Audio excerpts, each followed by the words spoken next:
A podcast listener named Dan writes in to ask this: Pastor John, how do I conquer the love of human praise? My heart is so prideful. Well, let me say that Dan has already made two key discoveries that I hear in the question. One is that there are two kinds of pride. There's the pride of the strong that praises itself, praises himself, and there's the pride of the weak that craves other people to praise me. And the other discovery that Dan has made is that he's more guilty of the second than the first. And I say more guilty because all of us are guilty of both.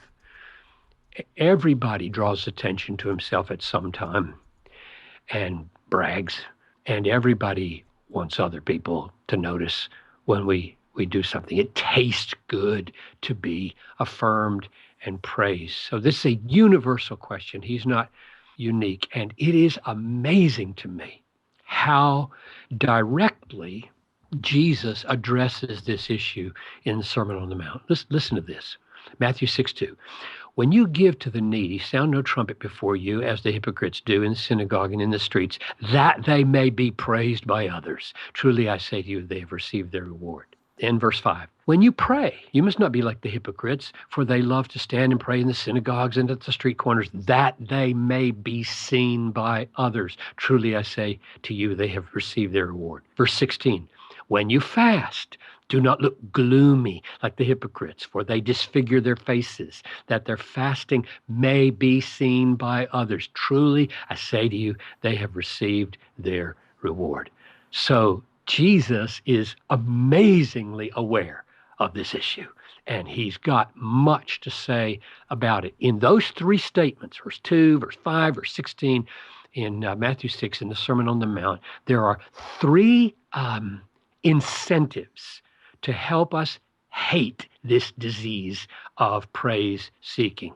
Number one, Jesus calls us hypocrites when we seek the praise of men. When you do something praiseworthy to get the praise of man, you're not doing the praiseworthy thing. You're doing the praise craving thing. You're a hypocrite. You pretend to do the good, but that is incidental to what you really want, applause. So we fight this craving first by hating hypocrisy. Everybody hates hypocrisy. Well, we are one. Well, you don't want to be one, so don't do that. Second, Jesus says in all three cases of praise craving, they have received their reward. And what's the point of saying that? Well, I think there are 2 points of saying that. One, you lose something great and you gain something pitiful. What do you gain? You gain the praise of man. You want it, you get it. That's it. And the connotation is that what you gain is pitiful. It's like a drug. It gives a buzz, then it's gone. Got to have another fix. You're always insecure. You're always needy of other people's praise in order for you to be happy or to feel secure. It never satisfies. And so when he says you have your reward, he means it's a lousy reward. You're settling for such a little reward. But the other point, this is the third incentive, is what you're losing, the reward of God. So here's Matthew 6:1. Beware of practicing your righteousness before other people in order to be seen by them, for then you will have no reward from your Father who is in heaven. You gain this lousy, pitiful, drug-like reward, and you lose an infinite reward. And it doesn't say what the reward is, but back in chapter 5, verse 12, it says, great is your reward in heaven.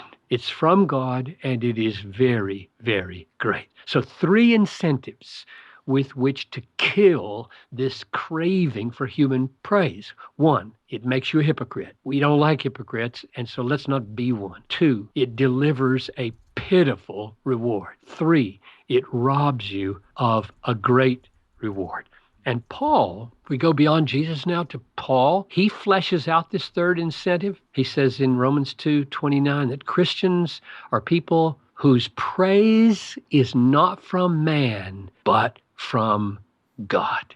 And 2 Corinthians 10:18 says, it's not the one who commends himself who is approved, but the one whom the Lord commends or praises. So do you want to be praised? Let it come from God. His master said to him, well done, good and faithful servant. C.S. Lewis called that the weight of glory. How can it be that the infinite, perfect God would look upon my imperfect obedience and say, well done, good and faithful servant? How could anything in me be praiseworthy? And of course, the answer is 1 Corinthians 4:7. What do you have that you did not receive? And if you received it, why do you boast as if it were not a gift? Everything I have is a gift. If God praises anything in me, he's praising his grace in me. So these are some of the truths, and there are a lot more that we need to preach to ourselves in order to slay this dragon of craving for the praise of man. That's so good. Thank you, Pastor John, and thank you for the question, Dan. Tomorrow, Pastor John will answer questions from two different podcast listeners who are both asking the same thing: what to do when an unmarried couple who's living together travels and stays in your home. Should you give them one bed? Should you give them two beds? Or should you even host them together at all? I'm your host, Tony Reinke. We'll see you tomorrow.